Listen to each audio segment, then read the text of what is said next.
कार्तिक मास कथा अध्याय 8।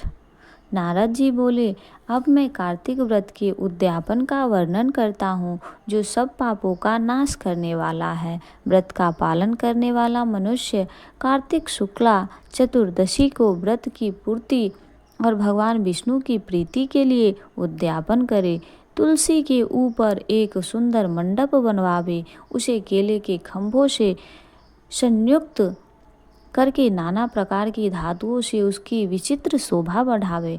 मंडप के चारों ओर दीपकों की श्रेणी सुंदर ढंग से सजा कर रखे। उस मंडप में सुंदर बंधनवारों से सुशोभित 4 दरवाजे बनवावे और उन्हें फूलों से तथा चंवर से सुसज्जित करे। द्वारों पर पृथक पृथक मिट्टी के द्वारपाल बनाकर उनकी पूजा करे। उनके नाम इस प्रकार हैं: जय, विजय, चंड, प्रचंड, नंद, सुनंद, कुमुद और कुमुदाक्ष। उन्हें चारों दरवाजों पर 2-2 के क्रम से स्थापित कर भक्तिपूर्वक पूजन करे। तुलसी की जड़ के समीप 4 रंगों से सुशोभित सर्वतोभद्र मंडल बनवावे और उसके ऊपर पूर्ण पत्र तथा पंचरत्न से संयुक्त कलश की स्थापना करे। कलश के ऊपर शंख, चक्र, गदाधारी भगवान विष्णु का पूजन करे। भक्ति पूर्वक उस तिथि में उपवास करे तथा रात्रि में गीत, वाद, कीर्तन आदि मंगलमय आयोजनों के साथ जागरण करे। जो भगवान विष्णु के लिए जागरण करते समय भक्ति पूर्वक भगवत संबंधी पदों का गान करते हैं, वे सैकड़ों जन्मों की पाप राशि से मुक्त हो जाते हैं। जो मनुष्य भगवान के निमित्त जागरण करके रात्रि भर भगवान का कीर्तन करते हैं, उनको असंख्य गोदान का फल मिलता है। जो मनुष्य भगवान की मूर्ति के सामने नृत्य गान करते हैं, उनके अनेकों जन्मों के एकत्रित पाप नष्ट हो जाते हैं।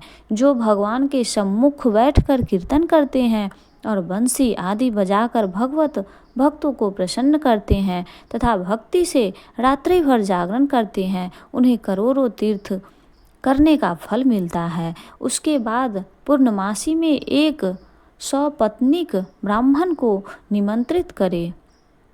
प्रातःकाल स्नान और देव पूजन करके वेदी पर अग्नि की स्थापना करे और भगवान की प्रीति के लिए तिल और खीर की आहुति दे। होम की शेष विधि पूरी करके भक्ति पूर्वक ब्राह्मणों का पूजन करे और उन्हें यथाशक्ति दक्षिणा दे। फिर उनसे इस प्रकार क्षमा प्रार्थना करे, आप सब लोगों की अनुकंपा से मुझ पर भगवान सदैव प्रसन्न रहे। इस व्रत को करने से मेरे 7 जन्मों के किए हुए पाप नष्ट हो जाएं और मेरी संतान चिरंजीवी हो। इस पूजा के द्वारा मेरी सभी मनोकामनाएं पूर्ण हो। मेरी मृत्यु के पश्चात मुझे अतिशय दुर्लभ विष्णु लोक की प्राप्ति हो। पूजा की समस्त वस्तुओं के साथ गाय भी गुरु को दान में दे। उसके पश्चात घरवालों और मित्रों के साथ स्वयं भोजन करे। भगवान द्वादशी तिथि को शयन से उठे, त्रयोदशी को देवताओं से मिले और चतुर्दशी को सबने उनका दर्शन एवं पूजन किया। इसलिए उस तिथि में भगवान की पूजा करनी चाहिए।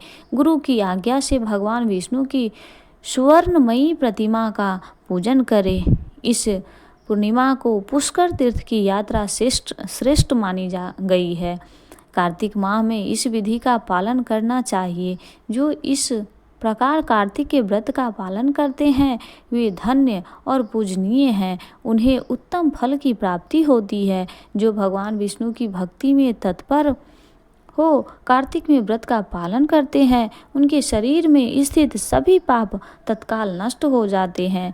जो श्रद्धापूर्वक कार्तिक के उद्यापन का महात्म्य सुनता है या सुनाता है, वह भगवान विष्णु का सायुज्य प्राप्त करता है। प्रेम से बोले विष्णु भगवान की जय।